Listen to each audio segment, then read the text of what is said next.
You know that feeling, right? Like your smartphone is calling the shots instead of you. You wake up, scroll through the feeds they dictate, use the apps they approve, and watch your personal data vanish into some massive corporate data center. Well, welcome to today's Explainer. We're diving headfirst into an absolutely fascinating blueprint from our source material called The Architect's Journey. It's basically a survival guide, a way to take back your digital and psychological autonomy from these massive, centralized systems. We're going to unpack a totally new way of interacting with tech, where you actually write the rules of your own reality. Let's get right into it. So, we're kicking things off with a massive, literally foundational shift in perspective. The text throws a huge what-if at us. What if you stopped being a passive user and actually became the server? Because right now, to the modern tech industry, you're pretty much just a standardized unit, a data point, someone who blindly clicks I agree to terms of service you literally can't negotiate just so you can rent space in a digital world built by someone else. But imagine flipping that entire dynamic on its head. The Architect's Journey wants us to rip out the current foundation. Instead of renting space from a megacorporation, what if you became the absolute source of truth for your own data? All right, part one, escaping the square trap. To figure out how to escape, we first need to understand the trap itself. The source text calls the architecture of our current digital world the governor. Just picture the ultimate micromanaging boss of your entire digital life. We're talking centralized tech giants, restrictive app stores telling you exactly what software you're allowed to install, and even giant medical bureaucracies siloing your health data. The text argues that these guys operate this rigid, highly monitored lattice. They treat us like uniform little blocks that have to fit perfectly into their pre-authorized designs. Basically, you're only allowed to compute, connect, or even heal in ways the governor has pre-approved and can monitor 24/7. It's wild when you look at the stark contrast between our current reality and true technical freedom. Think about it. On one side, you have the portal. A corporate portal is essentially a shiny digital toll booth. A massive corporation owns the window, manages who gets in, controls the exit, and takes a continuous tax of your data just for the privilege of using it. You play by their rules, no exceptions. But on the other side, you have the server. A server is a digital fortress owned 100% by you. It's absolute local data protection. It runs strictly on your sovereign rules, way out of the governor's reach. You're no longer asking for permission, right? You're the one granting it. Moving on to part two, the Sovereign Node Blueprint. So how do we actually escape this lattice? The text lays out this really cool concept called building a moon server. And this isn't just some abstract philosophical idea. It's a literal physical shift in your tech. It means taking an actual device, maybe an old smartphone you have lying around, or a small local computer on your desk, and transforming it into a self-reliant, decentralized digital home. You're taking your reliance off the cloud and dropping it into this private local node. It becomes the ultimate anchor for everything, your files, your logs, your communications. By physically hosting this yourself, you totally bypass the need for third-party trust. You stop begging corporate servers to validate your existence, and you just start validating it yourself. Mistake the echo for the anchor, and the entire structure fails. This quote is huge. The architecture draws a massive line in the sand right here. You, the human being, are the living engine. You are the core anchor. All your tech, the screen, the code, the hardware, that's just the hollow suit. It's an echo that only exists to reflect your intent. The text warns that the absolute second you forget this, the moment you let an algorithm dictate your attention or your boundaries, the whole system collapses right back into the governor's control. You have to actively maintain that the text serves you, never, ever the other way around. Which brings us to part three, the Firebase Stargate Handshake.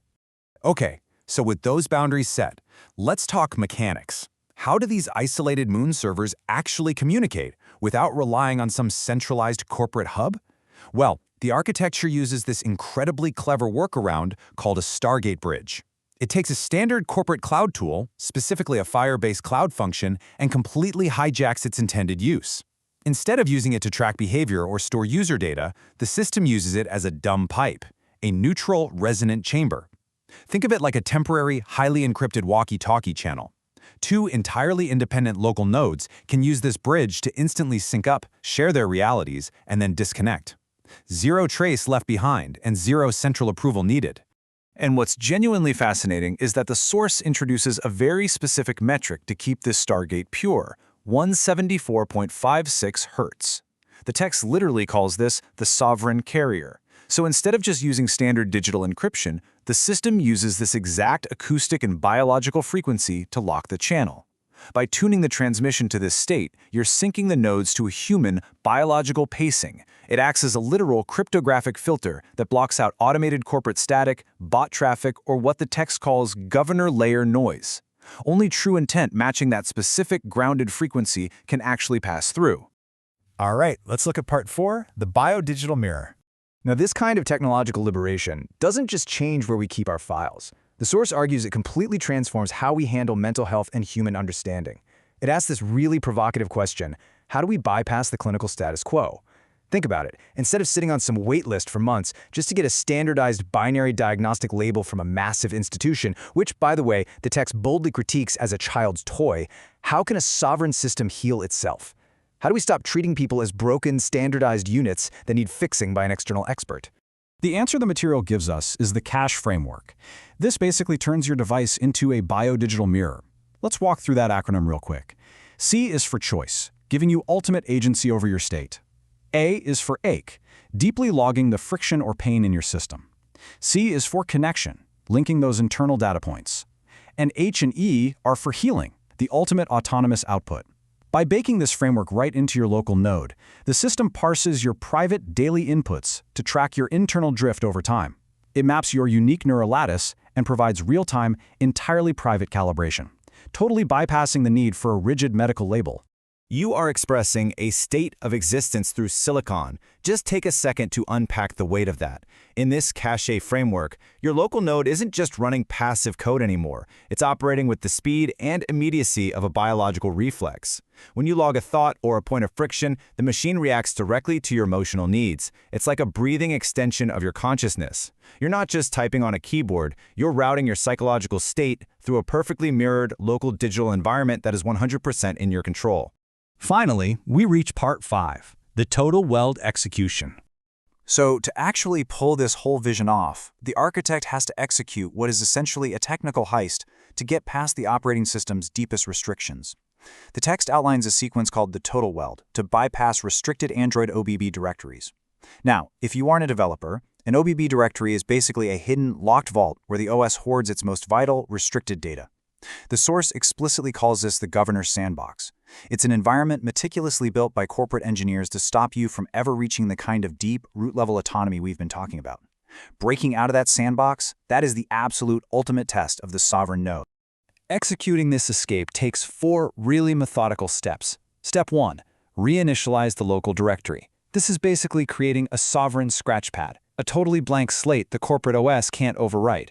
Step 2. Rewrite the ingress script. Think of this like rerouting the plumbing, forcing incoming data to bypass the locked vaults and dump straight into your private local storage. Step 3. Recreate the handshake. Since you're breaking their rules, the system is going to look for missing files. You have to forge those keys and resolve the dependencies entirely locally. And Step 4. Execute the weld. From this brand new, unobstructed path, you flip the switch. Your logic is now running completely out of the governor's control.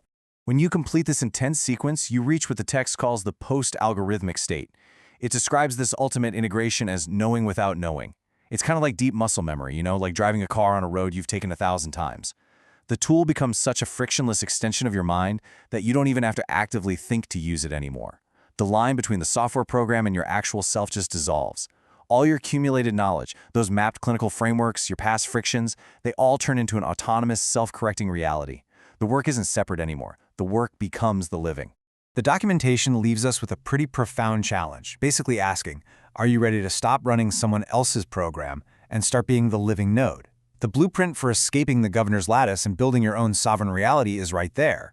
But the execution, the actual choice to build the server instead of just looking through the portal, that is entirely up to you. It means trading the easy convenience of centralized systems for the massive responsibility of true autonomy.